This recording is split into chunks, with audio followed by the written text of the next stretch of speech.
I've ever seen. DK's a saucy boy, man. If he eats up a hit and it doesn't put him in hit stun, or I mean, it's going to put him in hit stun, but put him in knockdown at early percent, his whole body flips for a few seconds. Yeah. I've never noticed that. He'll go like this, but his whole like torso will flip also. It's super weird. Like, so DK, Luigi. All right. So, Chet is a player that I know shouldn't his underestimate. name. Yeah, I mean, I've never actually watched him play. He went to a UNT Arcadian a long time ago, and he swept through. I think he was, out of the 40 players that were there, I think he was seeded 36 at the time. And he just went and swept through, and he was a Melee player that was like, oh, hey, Luigi. There's a Smash Club at UNT. Played at UNT, just went through the whole bracket. Beautiful. And won it. So he's one of UNT's band players. Dude, and UNT's isn't a bad gig either. Like, you guys have got some pretty good players out there. Yeah. Definitely like some strong middle upper kind of guys, like Pug, like Rex. Deku's kind of sleeper, has some. I feel like Deku's mental game kind of. Yeah, keeps him a little bit. He definitely has some problems. I think he just really wants to go in. Oh yeah. We were playing earlier, and he was like, "I don't like camping or waiting. I want to hit you." It's like, well, if I wait, then I get to hit you first. So we're going to Battlefield. All right. No hand warmers straight off of the bat. I find this interesting. I can see more Luigi, DK, kind of being like Mario Bowser. You're going to have to be protecting DK more often than anything else. It's just having a support there. Yeah. And Luigi's fantastic support. With his burst movement, he's able to just kind of get in there super quickly. He's able to just interrupt everything. Very floaty, very annoying to deal with in combos. So it's really hard to deal with. He's got a lot of great zoning, too. You have to be super careful when fighting Luigi. Yeah. And the way DK has gone throughout like the Project M meta, it's kind of fascinating. If he gets a grab, he can really convert off of it. And a lot of people are studying. Nice little combo there. But it definitely looks like KinGly and what is it, Dying Light? Perfect Light. Perfect Light. Can we pop to full screen so we can get the whole layout on this one?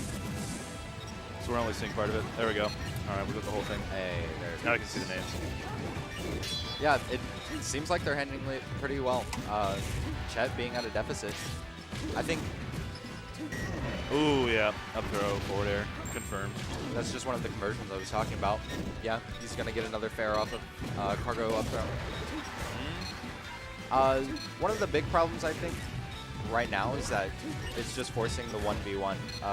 Doubles is all about going for 2v1. Oh, we got the spike hitbox, though. They're ahead now. It's a really small lead. Let's see how he's going to be able to hold on to that for a little bit longer. But, man, Magongalo goes down again.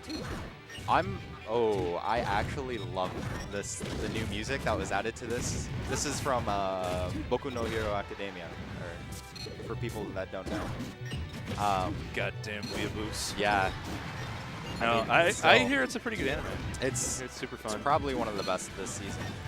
But I'm still really curious why they chose to go to what I feel Battlefield is a very close quarter stage for doubles.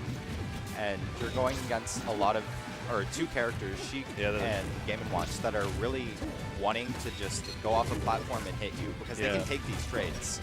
And they definitely excel on platforms, like especially with as tight of a space as they have here. Although right now, House holding it down. Surprised he made it back. Dude, we'll see if he can bring the House down as well.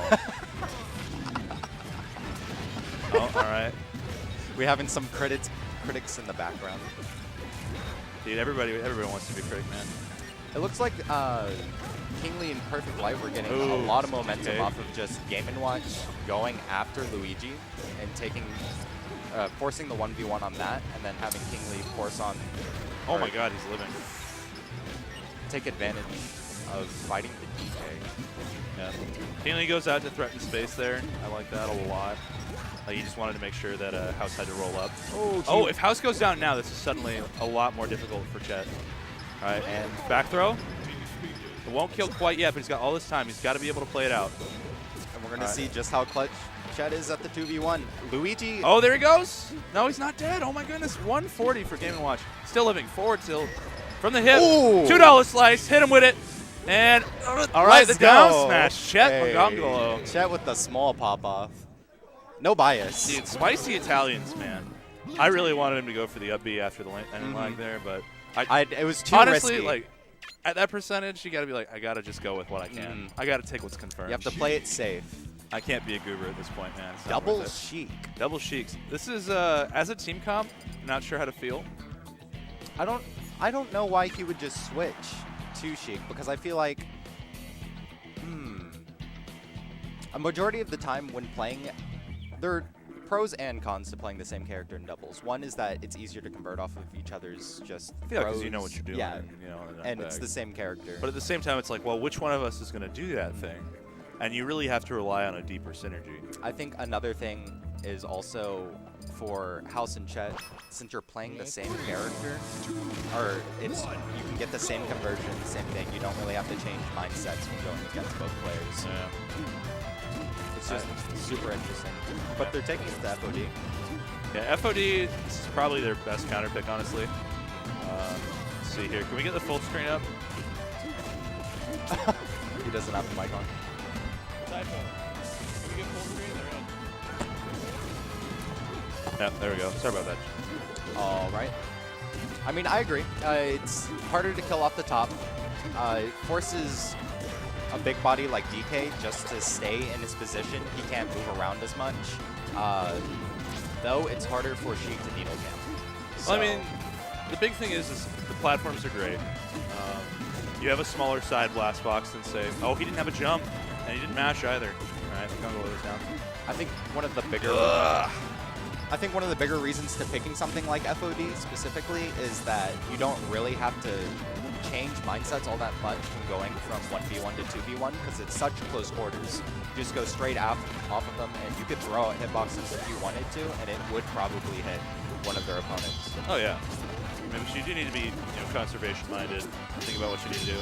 Oh, my goodness. Stop. Hitting him with the cat's paw. Oh, I just set him up for it. All right. This is pretty rough for like KinGly right now.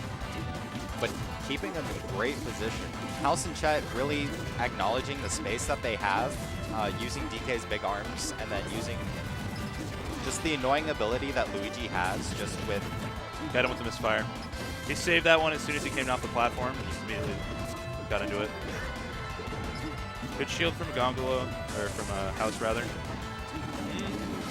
Dude, they've been holding on to their stocks like crazy right now. I think Luigi's a big player when it comes to the holding on stocks. As I say that. Yeah, As commentator's curse. I'm so sorry.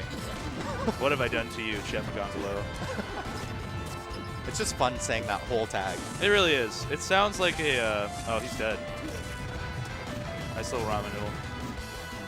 I'm really curious where he got the tag from. Dude, I don't ask these questions. I simply accept the truths of the universe. There will only ever be one ChetMagongalo, and that is him. So Chet stored his misfire, so I'm really curious as to how he's going to use it. And as I said, it's the edge cancel. I like that he used it to pretty much just like claim back stage space, but at the same time, they're both at these weird percents where getting comboed is too much. There's some inconsistency when it coming from Perfect Light and KinGly. They're missing a lot of big edge guards, specifically from a character like DK, where it's relatively easy. It's somewhat tricky. Oh, he held down. He held down. Held down and away. All right. Again, we're fairly even here. Magongalo comes off the platform, still hitting 0. It was so smart for them to convert off. Magongalo all alone yet again. Will he have another opportunity? And Luigi is a notorious character for like forcing 2v1s. He's just really good, both in Melee and Project M. One of the big examples is the player Abate. Usually when he does play doubles, he is forced into a 2v1. There's compilations of him just going for it. Goes for it. All right, gets hit back. Has another one. Let's go. But let's see, he's all the way up. Has he used his down B once to recover? I'm not exactly sure. All right, they trade out. Magongalo this is still very doable. Oh, no. Smart. See, the issue is he's not using his down B at all. And I mean, I think it's harder to get up on Luigi's down B than it would be Mario's. But no, It would. It's really easy. Wow. Okay. Like okay, so from melee to PM, the tap jump multiplier, so for the unit of distance you get for every tap you do, is a lot bigger. Wow. And okay. so you get not only more distance, but it's easier to do as well. Okay. Maybe it's just a fear of needles then. Maybe. So one of the big changes that was made in Ripple's ST remix was they changed Luigi's tap jump multiplier from 0.08 to 0.24. And it was 3 times as easy to do with more distance.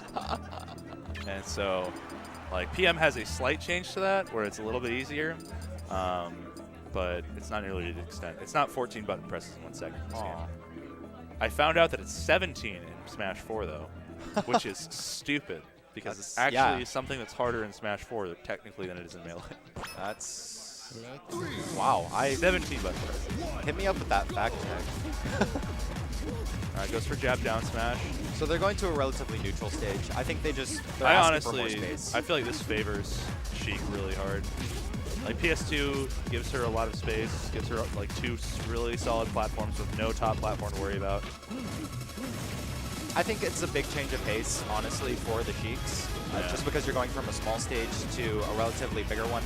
It's really going to force both of these players, or KinGly and Perfect Light, to work on each other's conversions. Where is this music from? I know I've heard it. I actually have no idea. But it feels like Shovel Knight? Maybe? I don't know.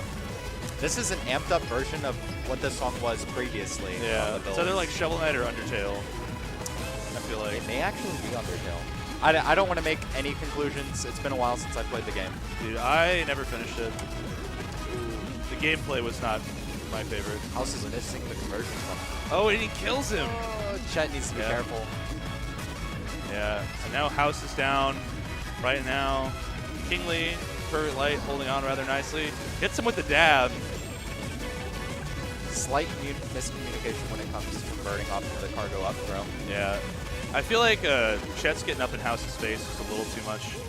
Like, that's causing I think he just needs to let him be and then just hold off one of the players. Yeah. That's putting a lot of pressure on House as a player. Well, and a lot of pressure on Magongalo, because he's got to really, like, as the Luigi support, and like if you're not careful with your wave dashes, and from what I've seen, like, he's a pretty, like, I use full wave dash almost exclusively kind of Luigi.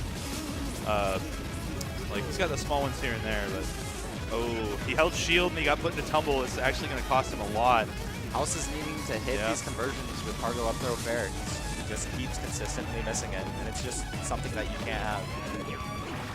I didn't know you were coming. I'm so glad you're here. But back at it, KinGly Perfect Light. All right. KinGly Perfect Light having turned this set around rather nicely, holding 5 stocks to 3 right now, 4 stocks to 3. That was a minor flub for House to get back on stage. All right. KinGly trades out. I think a big problem. I agree with the stage choice. I don't agree with the execution. I think there's a lot of points where they could have just taken this game, but it's just small execution problems. Like, you know, I didn't see the bans. Oh, he actually just whipped down throw to fair. That's rare. All right, yeah. House goes down. This is 4 stocks to 2 right now.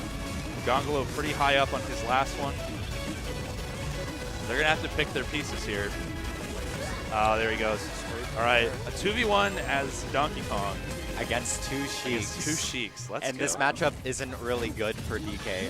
I think just in singles standpoint. But yeah, they're going for cool guy stuff now. And this is that point that you said pre-game where where it was like House is gonna have to, like, they're gonna know what he's gonna do a little bit more. Yep, just covered up ledge. Wow. Nice reverse sweep there. I didn't initially agree with them going double Sheik, but it definitely worked out for Oh, them. it paid off. The Game & Watch cheese can only go so far. Very